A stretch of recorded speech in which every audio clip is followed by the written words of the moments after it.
les doy la bienvenida una vez más a un episodio de Nutrición con Sentido, tu podcast de nutrición favorito. Te quiero recordar que nos escuches en YouTube y en Spotify y probablemente pronto en alguna otra plataforma de podcast. Hoy tengo el honor, la alegría de estar acompañada de Andrea Godoy, una psicóloga que nos va a hablar de algunos temas muy interesantes. Hoy vamos a hablar de cosas interesantes respecto a los trastornos de la conducta alimentaria. Entonces, pues bueno, si te quieres presentar, Andrea. Gracias, Lucía. Te agradezco un montón el espacio. La verdad es que me parece importantísimo que dentro de las ramas de la salud vayamos haciendo estos momentos para poder fusionar nuestros conocimientos. Te agradezco un montón. Mi nombre es Andrea, como tú habías dicho, soy psicoterapeuta, me dedico básicamente a acompañar a personas que tienen padecimientos, dolores emocionales y situaciones de las que necesitan acompañamiento, y parte de esto es acompañar a mujeres sobre todo con trastornos de conducta alimentaria. Súper, muchas gracias. Pues por esa razón, para nosotras, Clau nos está acompañando en energía, en espiritualidad en este momento. Pero para nosotras también es súper importante tener estas perspectivas. Entonces, para no darle más vueltas al asunto, quisiera que entráramos desde ahorita. Andrea, contame un poquito, si nos pudieras explicar qué es un trastorno de la conducta alimentaria desde la visión de la psicología. Ok, un trastorno de conducta alimentaria no es únicamente estas conductas que vemos relacionadas con la comida, por ejemplo, la evitación a la comida o los atracones, sino todos los pensamientos, cogniciones y emociones que se dan a través de la relación que tenemos con la comida. Entonces, lo que habla la psicología es de que son conductas desadaptativas, o sea, no son funcionales para podernos relacionar ni con la comida ni con el medio ambiente. Entonces, prácticamente es una suma de un montón de cogniciones, pensamientos y emociones que tenemos negativas o desadaptativas hacia la comida. Okay. ¿Qué crees tú, Andrea, que... Bueno, no, antes de hacerte más preguntas,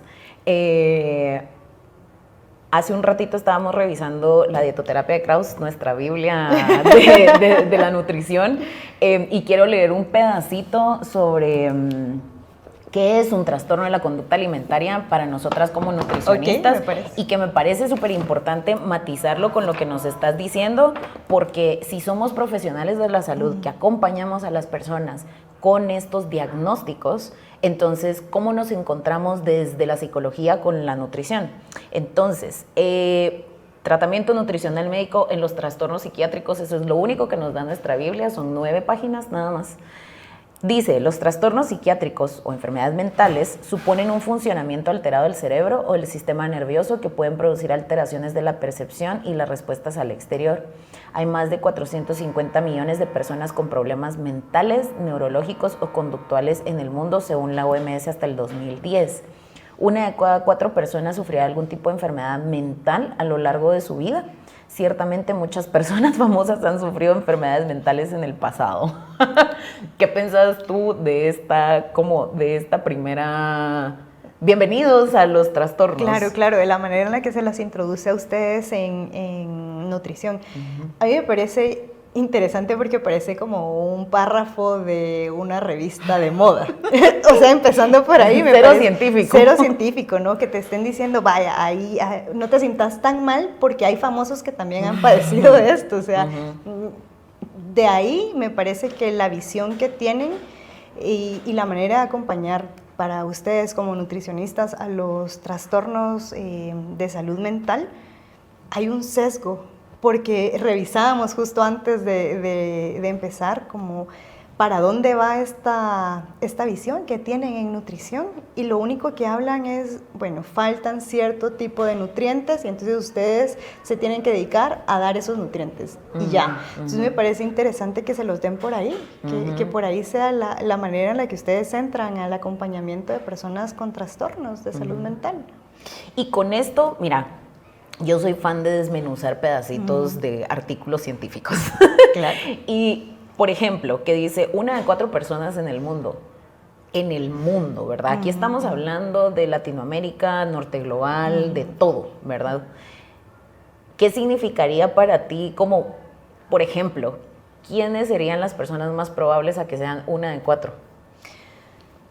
Bueno, creo que ahí depende porque depende del trastorno del que estamos hablando, porque hay trastornos que inician en la adolescencia, hay trastornos que inician ya en una etapa de adultez, entonces depende del trastorno, pero creo de que muchos de estos artículos o de estas investigaciones se hacen en el occidente y no nos damos cuenta de que hay un mundo más allá de la occidentalización y que no estamos tomando en cuenta para muchos de estos libros, para estos artículos, entonces depende, la palabra favorita de los psicólogos, ¿no? De muchos nutricionistas también, no creas.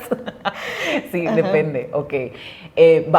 Para hablar un poquito más sobre los trastornos de la conducta alimentaria, Andrea, ¿cómo? Porque a mí me parece problemático a ratos que los trastornos de la conducta alimentaria entren también como trastornos psiquiátricos, ¿no? ¿Por qué consideras que se clasifican desde ahí? Claro, es que hay trastornos que llamamos que son concomitantes, o sea, que vienen uno con otro. Por ejemplo, muchas veces un trastorno de depresión severa se puede como hacer de alguna manera cadenita con una anorexia nerviosa. Y entonces la anorexia nerviosa no es el trastorno que tenemos que tratar, sino tenemos que ver que hay una depresión y que la anorexia es un síntoma más de la depresión. Entonces podemos encontrar de que hay muchas conductas alimentarias que podemos nombrar dentro de los trastornos que realmente están también dentro de otras situaciones emocionales. Es muy complejo porque no podemos simplemente decir, bueno, esto es anorexia y por aquí nada más y no salimos de esta cajita, o esto es depresión, o esto es, no sé, bulimia nerviosa, porque no nos damos cuenta de que detrás de esto hay como factores dentro de cada caso que son muy distintos, que varían muchísimo de persona a persona. ¿Consideras que hay factores, así sean diferentes casos de bulimia, diferentes casos de anorexia, consideras que hay factores que en los más famosos, digamos, veas que se repitan o que estén presentes? Y esta pregunta te lo hago específicamente con las mujeres que has acompañado en su mayoría, aquí en Guatemala. Sí. Hay factores que se repiten como esta situación social que te está marcando, como los estereotipos del cuerpo, no he podido alcanzar esto, entonces hay un castigo a mi cuerpo con esta situación de no alimentarme. Incluso yo muchas veces en terapia menciono de que la manera en la que nos castigamos es la manera en la que nos gusta sentir amor. No estoy diciendo que es general, pero muchas veces es así. Yo lo he encontrado en clínica. Es como, bueno, yo me siento amada conversando y entonces lo que hago es quitar esas barreras de conversación. Y en estos casos muchas veces parte y pues el alimento, la primera relación que tenemos con él es emocional. Entonces hay un factor emocional ahí y lo que hago es bloquear eso. Yo ya no quiero sentir o yo ya no quiero participar de estas situaciones sociales porque la comida pues tiene este factor de convivencia, de qué rico, de la conversación, de la sobremesa, y entonces me limito porque esa es la manera en la que yo puedo recibir amor y no lo voy a permitir. Entonces ahí hay un bloqueo a la comida emocional muy fuerte que tenemos que entender caso a caso por qué se está dando ese bloqueo. Entonces sí hay situaciones que se repiten. En la depresión usualmente las chicas dejan de comer, entonces sí hay factores que podemos identificar o que podemos ir viendo, que son como factores de riesgo que decimos nosotros, que podemos ir como de alguna manera notando.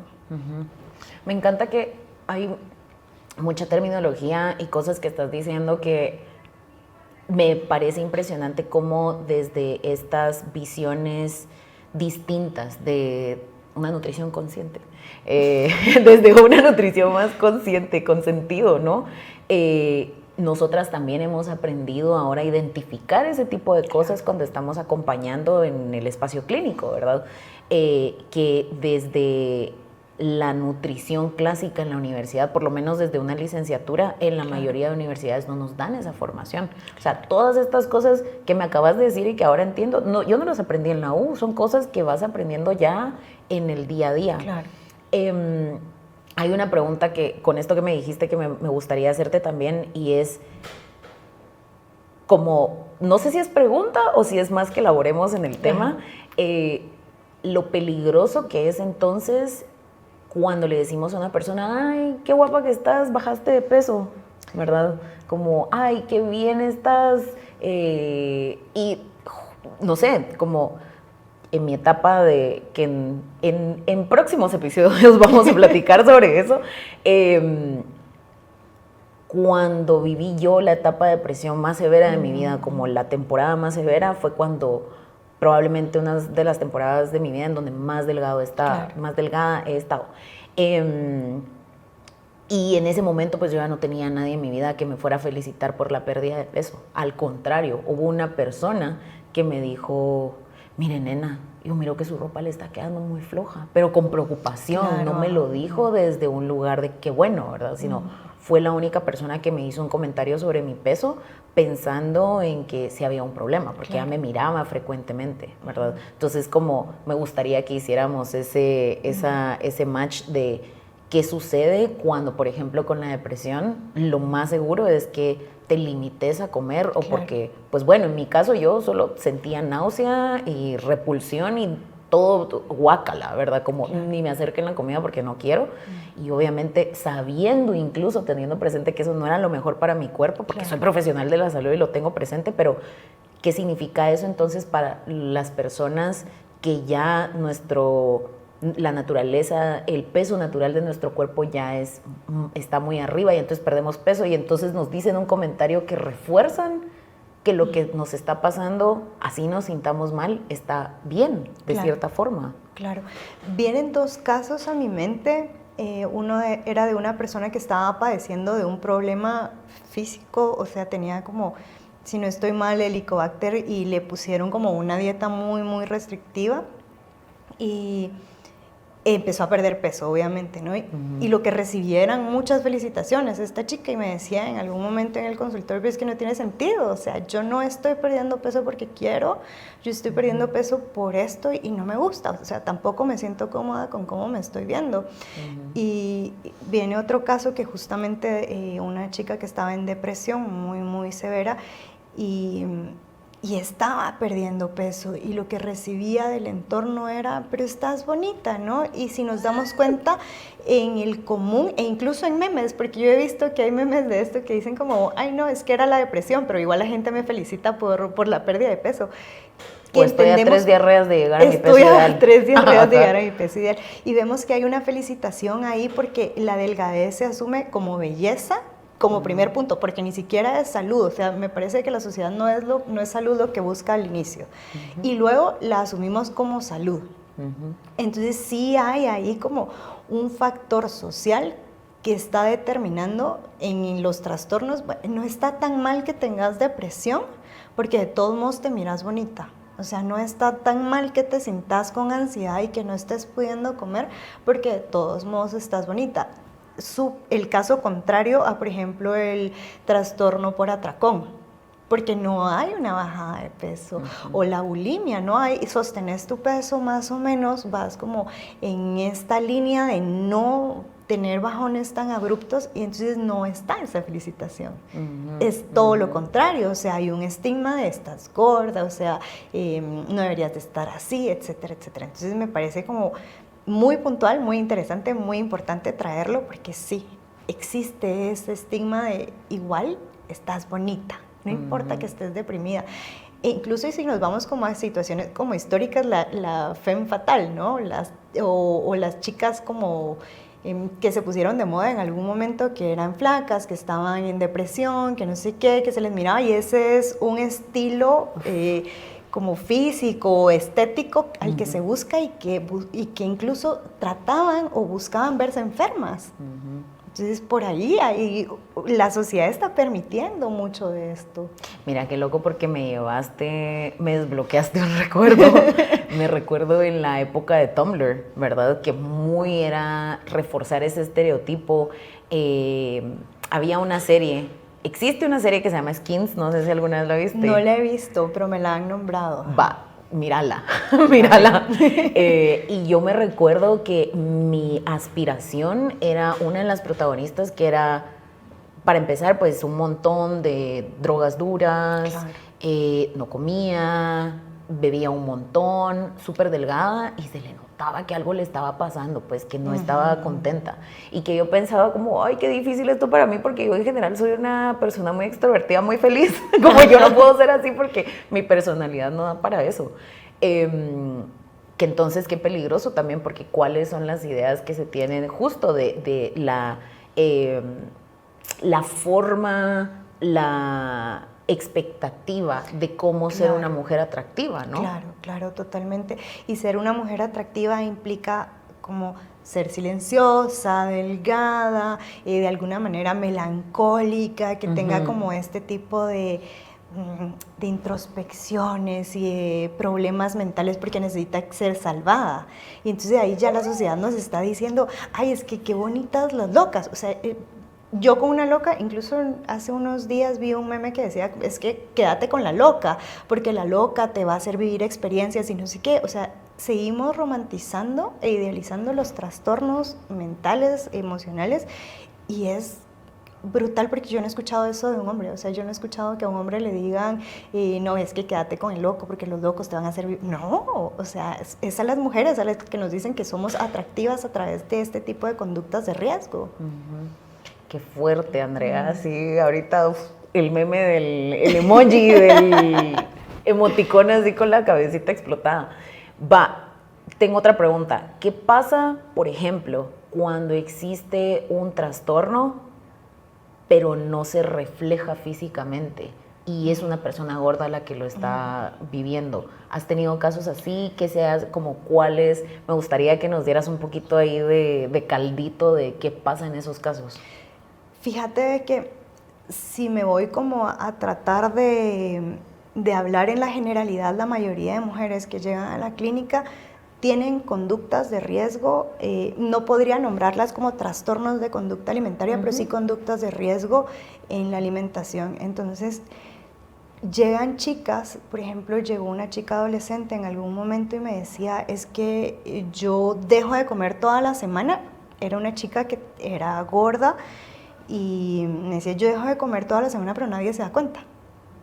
Porque como no bajo de peso, nadie se da cuenta. Y ella estaba muy frustrada porque ella decía, a pesar de dejar de comer, no estoy bajando de peso. ¿Qué más puedo hacer? Me preguntaba ella a mí. Y yo, bueno, primero comer, ¿no? O sea, como primer punto, comamos. Obviamente no así, pero sí en un enfoque como terapéutico y de acompañamiento, pero sí existen estos casos, sobre todo en chicas adolescentes que empiezan a recibir bullying o empiezan a recibir comentarios que en lo que van como encauzándose es en estas conductas de dejar de comer, evitación, vomitar, e incluso hay chicas de 16, 17 años, recuerdo yo un caso de que ella vomitaba siempre después del almuerzo. Y ella me decía, yo vomito en el almuerzo y en la cena, en el desayuno no, como que era muy sano para ella y muy normal, y decía, pues así no me hago daño. Y mamá le seguía reforzando que estaba con sobrepeso y no se notaba o no había como estas alertas, ¿no? De se te notan los huesitos o se te mira la cara pues más delgada o las ojeras más marcadas. No tenía estos síntomas o estos signos, pero al final estaba padeciendo un trastorno de conducta alimentaria que nadie podía identificar más que si te ponías con ella en un encuentro de persona a persona y empezar a conversar y entender desde dónde venía. Y creo que eso es importantísimo en la salud mental, dar un pasón por la vida de los alimentos de las personas. Y es algo que no nos enseñan en los estudios, pero sí que yo he encontrado que es importante, y sobre todo, no lo dejo de lado con los hombres, pero sobre todo con las adolescentes, mujeres. Es importantísimo ver por dónde van pasando de su vida y su desarrollo con respecto a esta área. ¿Cómo miras ahorita que lo mencionaste, cómo ves has tenido consultantes, hombres que vengan con trastornos de la conducta alimentaria? ¿Cómo ves la situación? Me gustaría saber desde tu perspectiva, tanto porque lo practicas en el día a día y por tu enfoque, ¿cómo ves esta diferencia entre los trastornos de la conducta alimentaria entre mujeres versus hombres? A mí me parece que los síntomas son distintos y que las maneras y los enfoques en los que vamos son distintos, porque una mujer lo que busca es adelgazar usualmente. No siempre el trastorno de conducta alimentaria lo que busca es adelgazar, pero usualmente cuando está atravesado por las situaciones de estereotipo social, sí es este el camino al que va. Y los hombres es otra, la exigencia de su cuerpo. Su cuerpo necesita ser fuerte, ser musculoso, ser todo esto. Y entonces, usualmente los trastornos de conducta alimentaria en los hombres van más para la vigorexia, van más para este lado de obsesionarse con el gimnasio. Pero no quiere decir de que no haya hombres con anorexia, hombres con bulimia. Y al contrario, lo que pasa es de que están todos estos estereotipos que les impiden buscar un asesoramiento, buscar un acompañamiento, y entonces lo buscan en etapas mucho más avanzadas, cuando es muy, muy complejo hacer algo, un acompañamiento ya únicamente psicológico, ya tiene que ser médico, nutricional, psiquiátrico. Pero sí se da, sí hay casos, no es en la mayoría, pero creo que aquí entonces entramos como en la intersección, porque es mucho los hombres que llegan a este punto son personas de la diversidad sexual. Justo eso era mi siguiente pregunta, como si considerabas que si personas que pertenecen a la diversidad sexual, entonces que la incidencia es más porque son personas trans, gays, bisexuales, etcétera. Y esto también lo quería hilar con... Tengo ahí otra pregunta, son dos preguntas distintas. ¿Tú considerarías que los gym bros podrían tener trastornos de la conducta alimentaria o conductas de riesgo? Sí, totalmente. Los gym bros son, o sea, y es esto, ¿no? Vamos como a la vigorexia, vamos en esta línea donde se empujan y se impulsan y con las palabras que ya conocemos de no seas aquí, no seas allá, podés, sé más fuerte, etcétera, etcétera.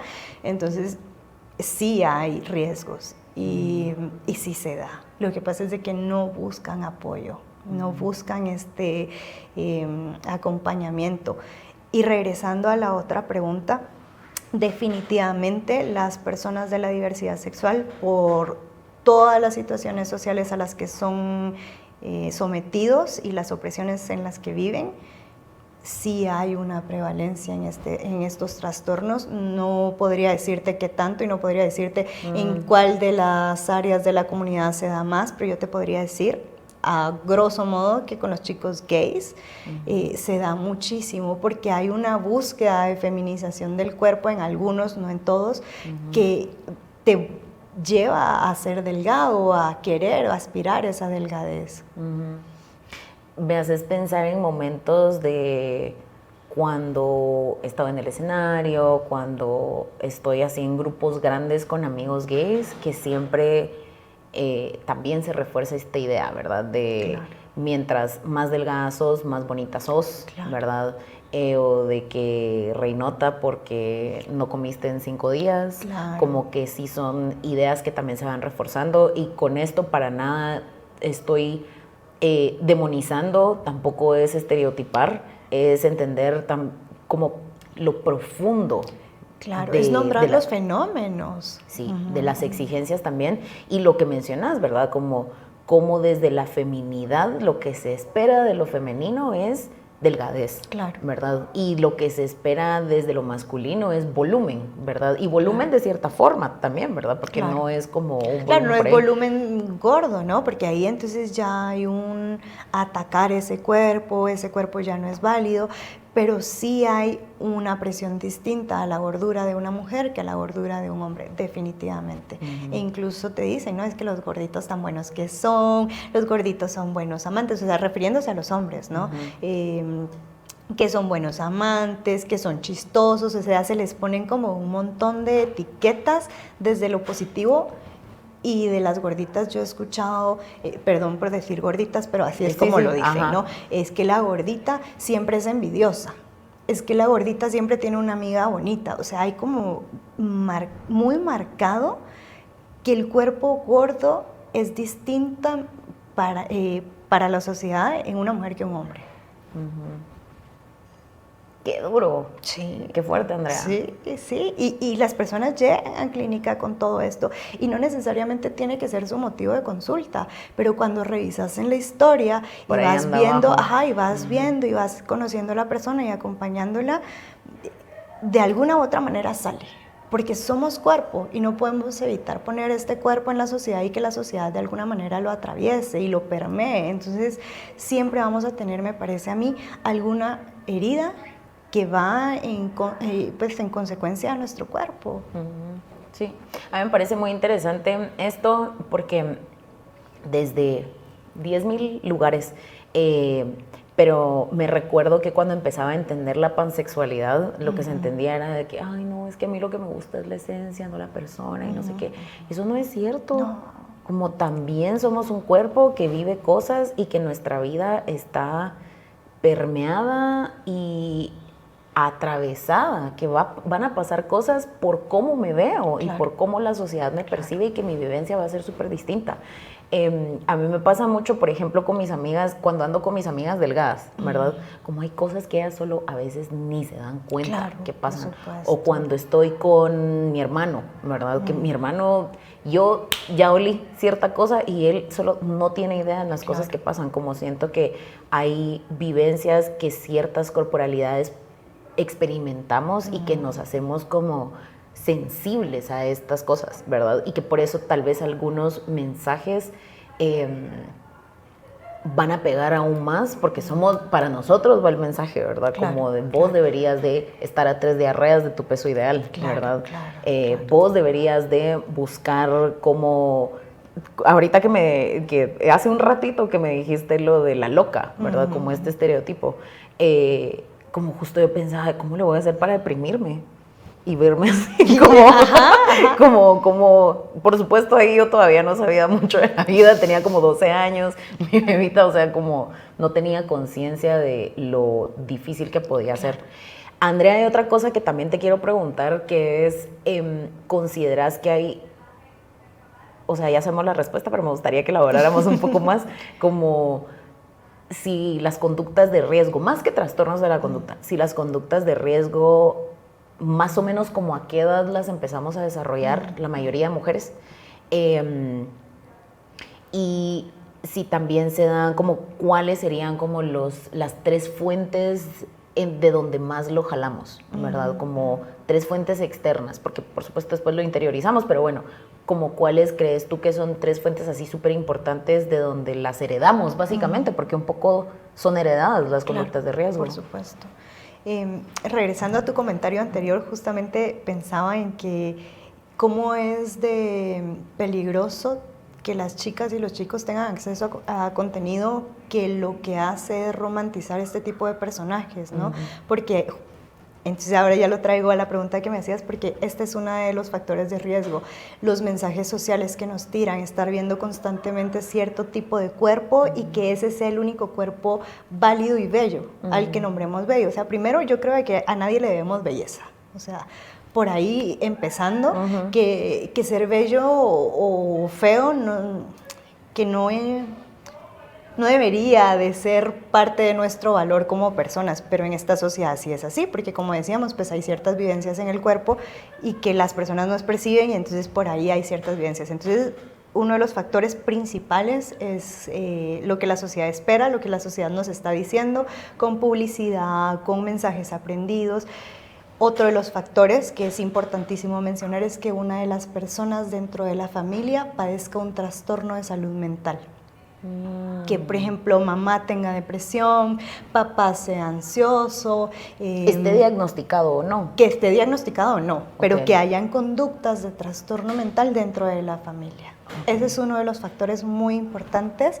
Y, bueno, como esto es multimodal, también podríamos mencionar las situaciones de género, ¿sí? O sea, es mucho más fácil que una mujer padezca de un trastorno de conducta alimentaria que un hombre. Y si lo ponemos en números brutos, el 90%, el 100% de casos tipificados somos mujeres.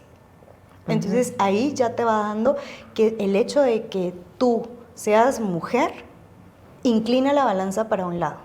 Y otro de los factores que a mí me parece importante mencionar son las personas de alto rendimiento, que hablábamos hace un momento cuando todavía no estábamos en cámara, que las personas que están sometidas a entrenos muy duros o a ciertas exigencias físicas, es muy probable que durante su carrera desarrolle un trastorno de conducta alimentaria, ya sea gimnasia, ya sea ballet, ya sea como este tipo ay, no sé si nombrarle como arte o qué sé yo. Disciplina. Te empuja, ¿no? Te dice, este es el tipo de cuerpo que tenés que tener y es mucho más delgado que lo que la sociedad te está exigiendo. Entonces hay como ahí aún más estrecho el espacio donde el cuerpo de la mujer puede entrar. Entonces yo diría que estos son unos factores importantes para tener en cuenta.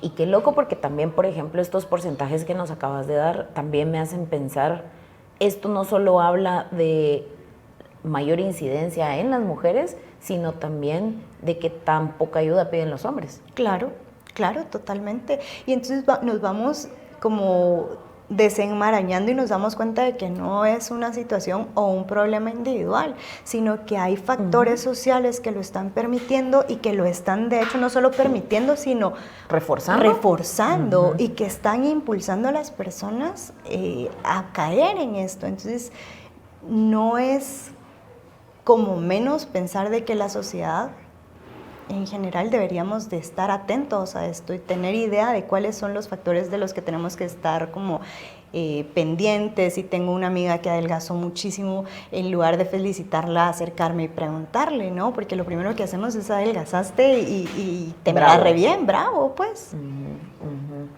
Qué fuerte, sí. Hay otra cosa que te quería preguntar con respecto a los trastornos. ¿Cuáles consideras que son los que más ves tú en clínica? Yo diría que anorexia nerviosa. ¿Y cuál es la diferencia entre anorexia normal y anorexia nerviosa? ¿Existe tal cosa como anorexia secas o siempre es anorexia nerviosa? La manera en la que la ponemos en la psicología es anorexia nerviosa. Creo de que anorexia es como su nombre cariñosito, pero no sé, tú me dirás. Sí. Porque realmente, o sea, lo que habla la anorexia es de falta de apetito, ¿no? Pero también en la anorexia no solo encontramos la falta de apetito, sino las conductas compensatorias y todas estas otras conductas. Como te decía, los trastornos de conducta alimentaria no son solo dejar de comer o comer mucho, sino todos los pensamientos, todas las emociones que se dan a través de esto. Ok. Ahora quiero mezclarlo con otra cosa. ¿Consideras que para quienes, o sea, que si hay anorexia nerviosa siempre hay ansiedad y o depresión?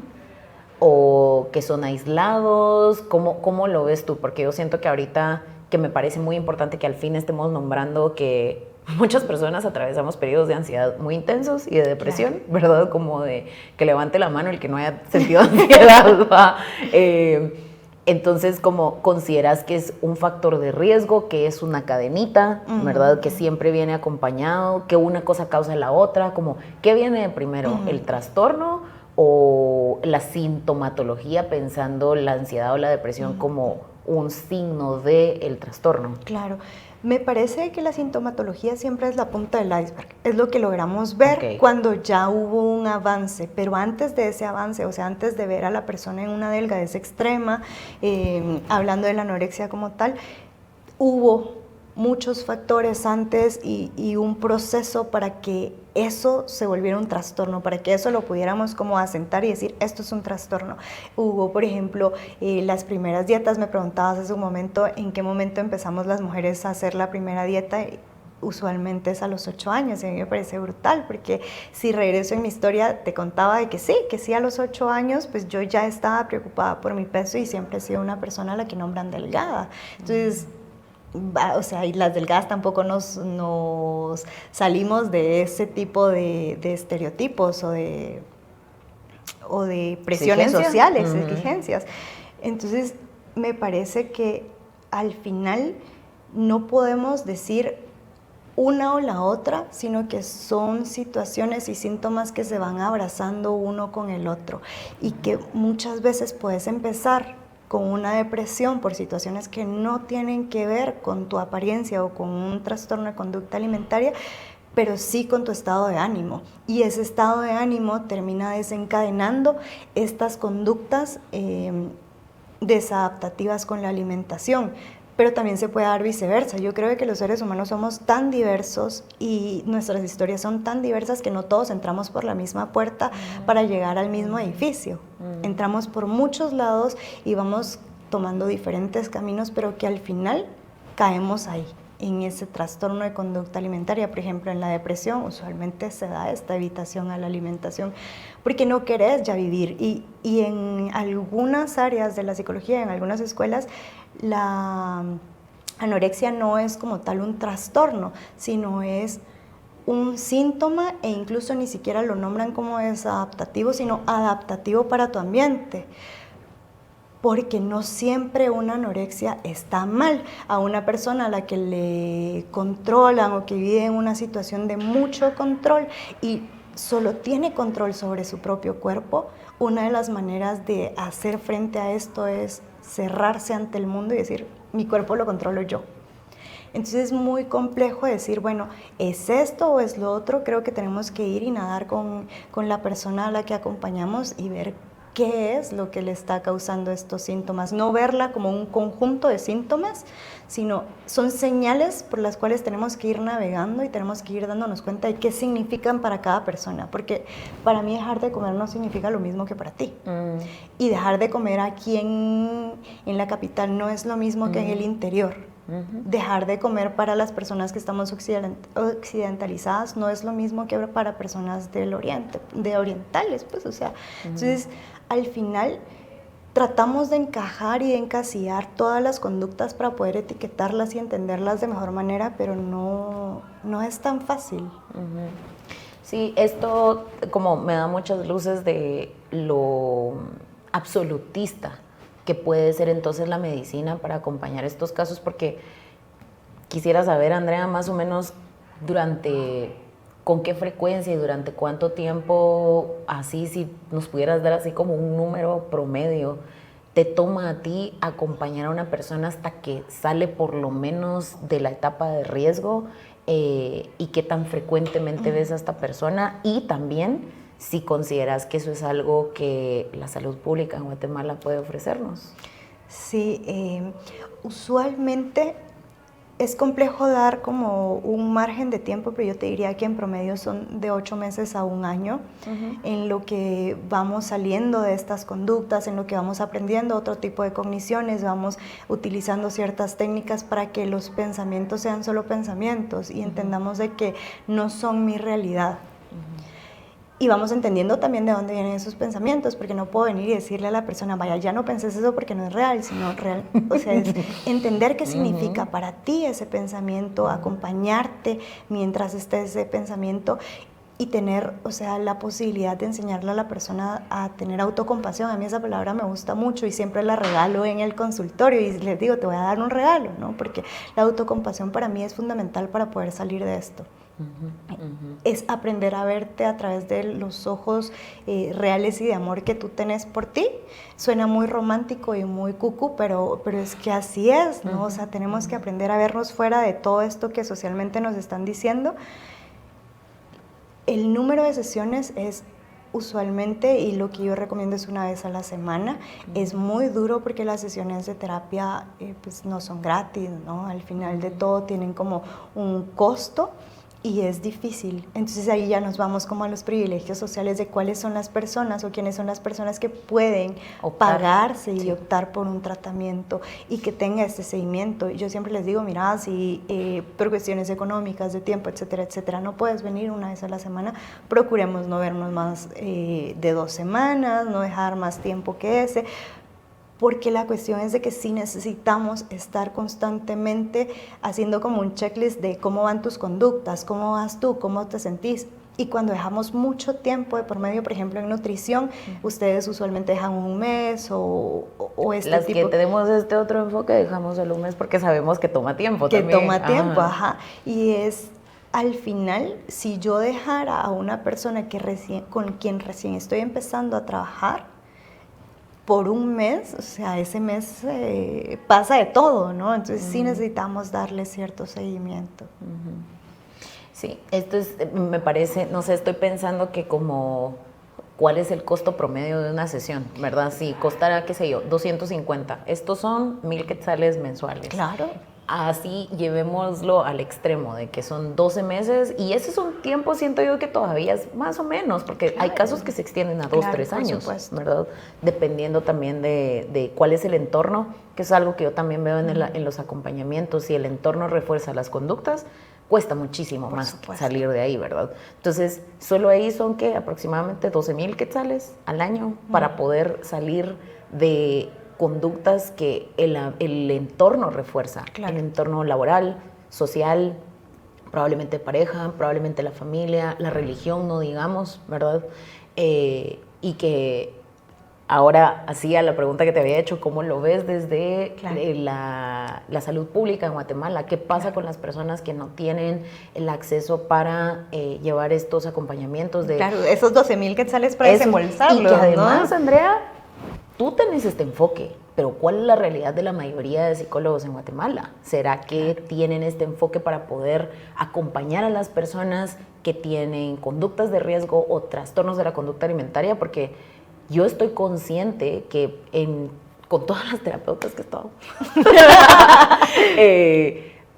no sé, por lo menos el 60% no tenían ni idea de qué hacer con esa parte mía. Claro, claro. Sí, a mí me parece, cuando ya lo ponemos en números brutos, sí, aproximadamente es el promedio de un costo de terapia por sesión. Entonces ya son 12,000 quetzales y no todos o todas tenemos este dinero para desembolsarlo. Y no hay en la salud pública acompañamientos que vayan enfocados en esto. Al contrario, o sea, los colegas que están en salud pública, que no los critico, han de estar haciendo su mayor esfuerzo, pero es que tienen citas de 20 minutos, una tras otra, 30 minutos y una tras otra, o sea, no 10, 15 personas al día. Claro, no tienen tiempo y no están los recursos, y tampoco dentro de nuestras bases teóricas tenemos este tipo de enseñanzas o este tipo de caminos. Creo que, como tú bien lo decías, para mí fue construirlo, fue ir viendo, ir conociéndome, y a través de mis propias experiencias también entendiendo, y a través de mis propias militancias, ir entendiendo de que las mujeres, hablo de las mujeres en este caso, necesitaban estos acompañamientos, y que para mí también es muy enriquecedor. Y entonces, cuando yo lo veo en la salud pública, me da mucha tristeza. Y cuando lo ponemos en números, es que es un privilegio recibir terapia, o sea, en general, recibir terapia, y más si yo tengo que referir a alguna persona a psiquiatría, o tengo que referir la nutrición, o sea, saber de que esa persona no solo va a tener que pagar mi consulta, sino va a tener que ir a pagar pues el doble o el triple a una consulta psiquiátrica, y va a tener que ir a pagar igual una consulta de nutrición, y entonces las personas dejan de llegar. Claro. Porque no es sostenible. Aquí en Guatemala la salud, y no digamos la salud mental, es un privilegio. Sí, sí, hay una cosa que trato yo de hacer en ciertos acompañamientos. Si veo que llega un caso como con conductas de riesgo que sí están ya, o sea, esto sí es para psicología, hay momentos en donde sí le he dicho a la gente, anda a priorizar esto y después venís, porque ya sé que no, o sea, tenemos esa conversación de no te puedo pagar, no lo puedo hacer, y que a nosotras también, por lo que decís de las militancias, toca. Yo sé que probablemente tú también lo has hecho en algunos momentos, regalar nuestros servicios, de yo no puedo dejar a esta persona ahí colgando de un hilo, y que también nosotras sabemos que se siente estar en esa posición de que requerimos un servicio de salud, y no tenemos el dinero para ahorita una consulta psiquiátrica con una de las mejores psiquiatras de Guatemala, 800 quetzales. Claro. Y ahí no estoy tomando en cuenta el medicamento si es que te mandan, pero ponerle así un caso extremo, 1,000 mensuales de terapia, más una con psiquiatra, 800 quetzales. 1,800 más el medicamento, que es carísimo. Son 600, ponerle, son 2,400. Y lo estás poniendo barato. Lo estoy poniendo barato. O sea, le estás poniendo solo un medicamento, porque si ya tiene como un cóctel de medicamentos, o sea, eso no baja de 1,000. Sí, sí. Ahí llevamos 2,400 y ponerle que otros 300 de Nutri, son 2,700 mensuales. Claro. O sea, ¿y cuánto está ganando una persona? Claro, ¿cuánto tenés que ganar para poder sostener eso en el tiempo? Y A mí me parece re loco cuando lo vamos poniendo en números porque Llevamos también... los números, me encantan estos números porque siento que nos trae a la realidad Claro. de no es solo soñar con que, ay, qué lindo que todos recibamos terapia, que tengamos esta conciencia de que está bueno hacernos cargo de nuestra salud mental, como, va, pero en números, ¿cuánto equivale? ¿Cuál es la ¿cuál es realidad? el costo económico? Y la cuestión aquí, que me parece importante, es que nos vamos dando cuenta de que el factor económico, social, impide. A mí sí me parece, y que sí lo he hecho, o sea, decirle, va, no puedes pagar, pero yo no te puedo dejar así. Sinceramente, por cuestiones éticas, yo no te puedo dejar así.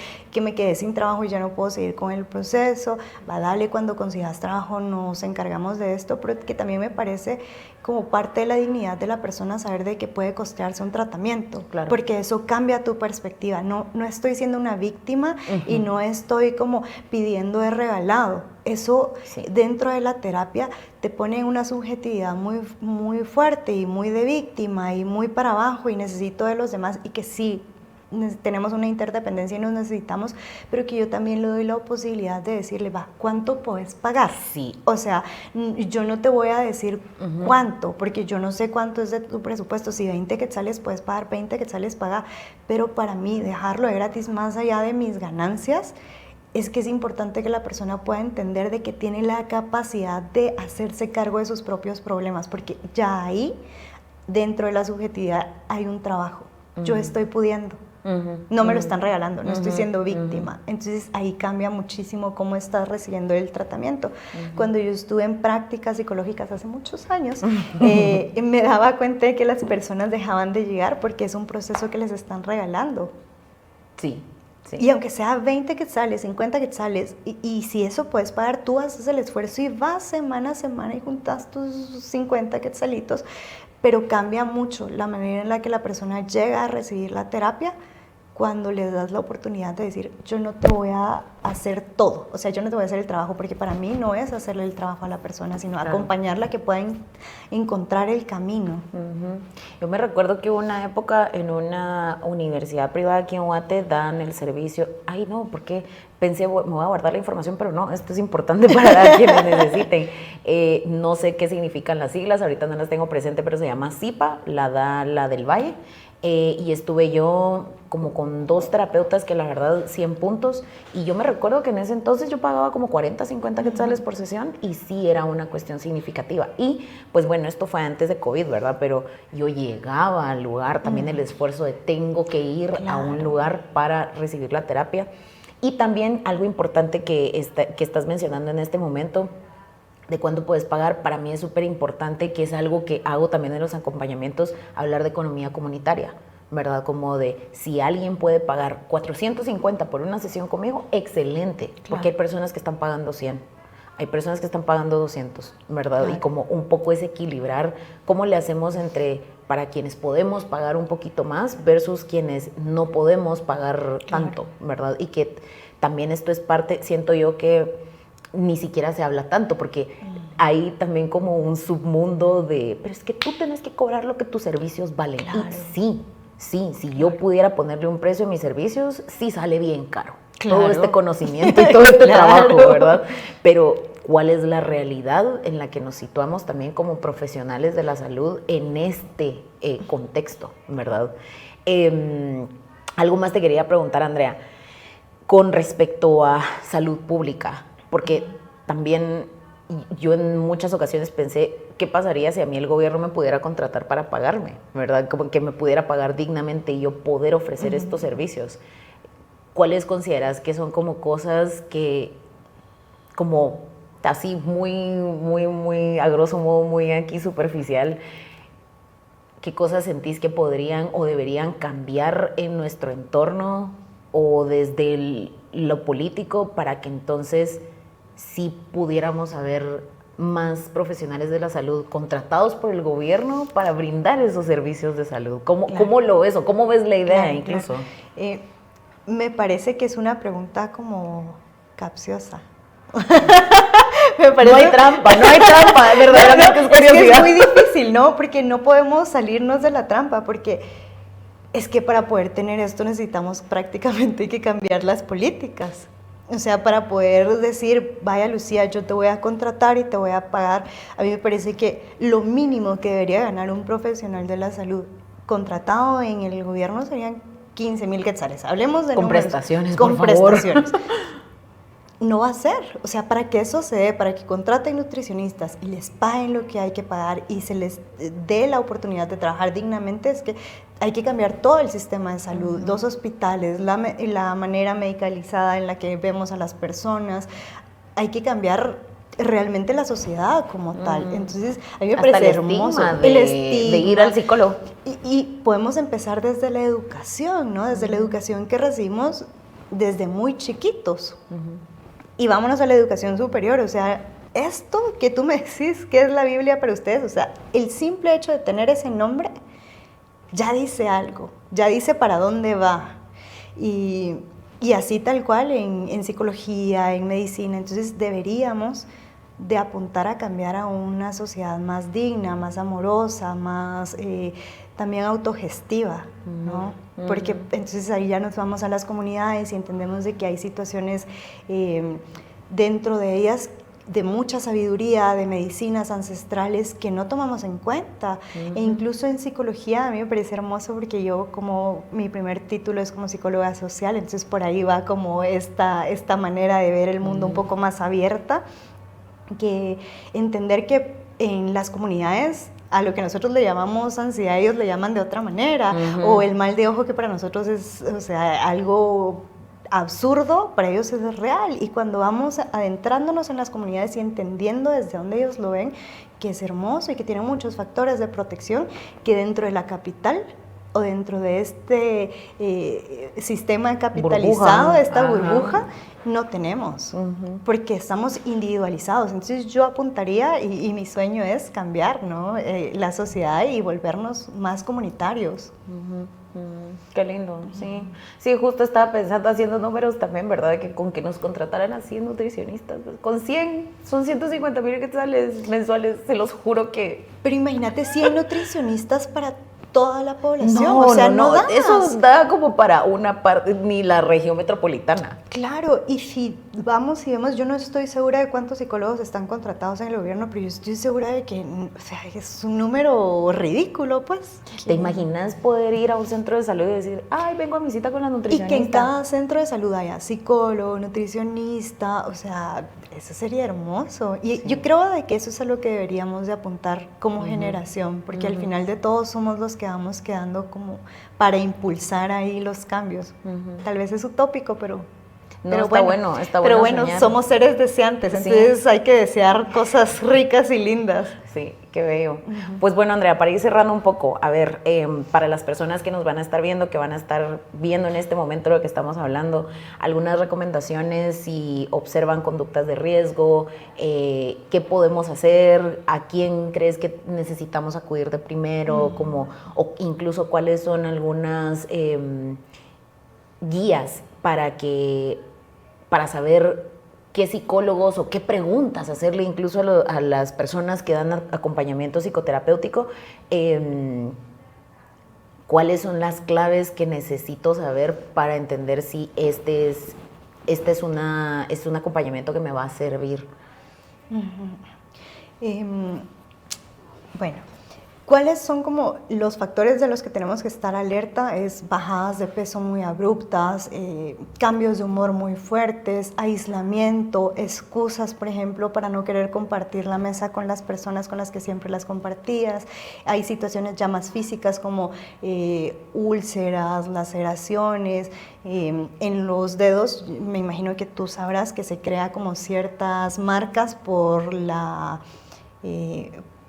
no sé, el tratar de provocarte el vómito. Entonces creo que estas son como situaciones muy puntuales y que podemos observar fácilmente si conocemos a la persona. Entonces, si yo estoy viendo que una amiga o un amigo está teniendo este tipo de conductas, lo primero que yo le diría es: busquemos ayuda, o sea, y en el busquemos ayuda yo estoy haciendo cierto tipo de soporte, te voy a acompañar, no lo estoy haciendo por ti, pero te estoy acompañando a hacerlo. y que sí es importante preguntarle a la persona con la que estás empezando un proceso de terapia cuál es tu visión, cuáles son tus credenciales, qué es lo que estás haciendo, cuál es la escuela con la que lo vas a hacer, o sea, ampliar y ver. Yo sé que es complejo porque no tenemos mucha información, pero que si nos metemos en internet podemos encontrar una serie de preguntas para hacerle al terapeuta antes de llegar, y que me parece que son preguntas válidas e importantes. Y al final, si esa persona no te cuadra, salite y busca a otra persona.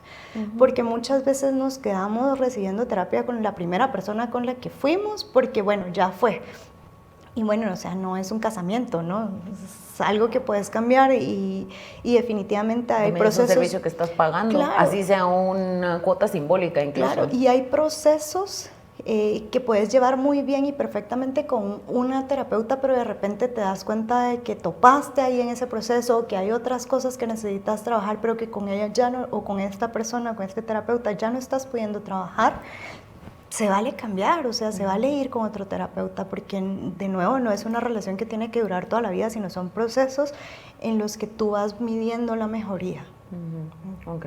Muchísimas gracias por tus recomendaciones, por toda esta información súper valiosa para nosotras, para los próximos episodios que vienen y para los anteriores también es información que yo creo que se va acoplando y que creo que, como lo hemos dicho mucho con Clau, la salud es social, ¿verdad? Claro. Tiene que ver con muchísimos otros cosas que influyen en nuestra vida, que no se tiene que centrar únicamente en cuál es el tratamiento clínico como tal, sino qué significa, ¿verdad? Ya en nuestro entorno, en nuestro contexto.